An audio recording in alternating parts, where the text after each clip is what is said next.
Imagine standing at the edge of the Grand Canyon, a masterpiece of nature carved over millions of years, a place people save up for years just to experience for a single hour. But 3 minutes in, there is that familiar twitch in the pocket, a phantom vibration. Before your mind even catches up, your phone is already in your hand, and that vast, breathtaking canyon fades into background noise.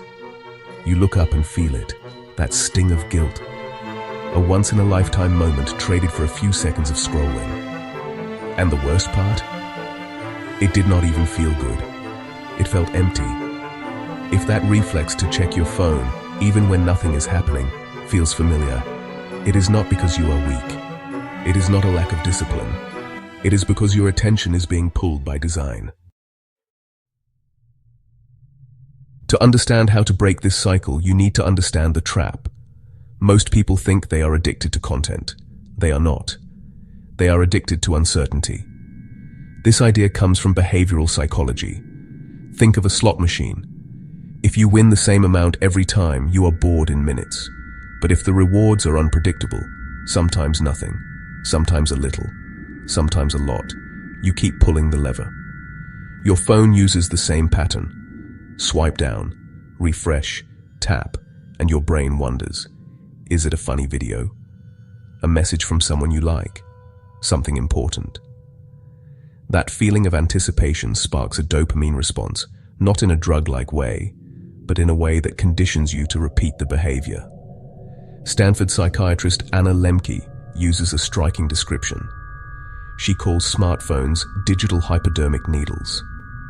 Not because they literally inject chemicals, but because they deliver constant microhits of stimulation that our brains were never meant to handle non-stop. So what happens when this system is abused? The brain seeks balance. This is homeostasis. Picture a seesaw. On one side is pleasure. On the other side is pain. Every time you use your phone, the seesaw tips hard toward pleasure. But the brain hates being off balance. So to level the seesaw, it presses down on the pain side. This is the come down. This is why, after an hour of TikTok, you feel anxious, irritable, or exhausted. That isn't being tired. That's your brain actively creating pain to counter the cheap pleasure. Over time, if this happens constantly, your brain keeps the pain side pressed down just to keep up. This is a dopamine deficit state. Suddenly, normal life feels gray. Sunsets, conversations, books, they don't tip the seesaw anymore. Your baseline is broken. The good news? The brain is plastic. It can heal, but it requires a hard reset. So what happens with too much stimulation? Your brain tries to maintain balance. When you push it toward high excitement again and again with endless scrolling, rapid-fire videos, and constant notifications, your brain adapts. Over time, everyday experiences feel less rewarding by comparison. Sunsets, conversations, reading, they can feel dull, not because life changed, but because your attention has been rewired toward fast and unpredictable stimulation. The good news is simple: the brain is flexible. It can adapt back, but only if you give it space to breathe. And that starts with one simple reset. Step 1. A 24-hour digital break. Not a cutback, not reduced screen time.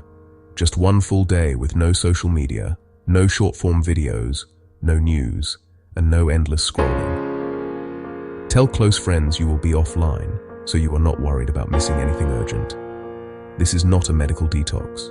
It is simply a chance to interrupt the automatic habit loop. Step 2. Expect discomfort and use it. You might feel restless. You might reach for your phone without thinking. You might even feel those phantom vibrations. That is normal. It is your mind adjusting to the lack of stimulation. Think of it this way. This discomfort means my attention is recalibrating. Step 3. Add friction. Willpower fades fast, so change your environment. Delete the most distracting apps, the ones you open without thinking. Turn your screen grayscale to make it less tempting. And do not charge your phone near your bed. If the phone is within reach of your pillow, the phone almost always wins. Phase 2. The rebuild. The break makes space.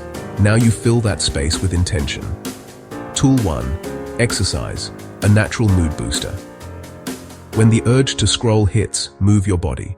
A short burst of activity, push-ups, a run, anything, lifts your mood and reduces stress.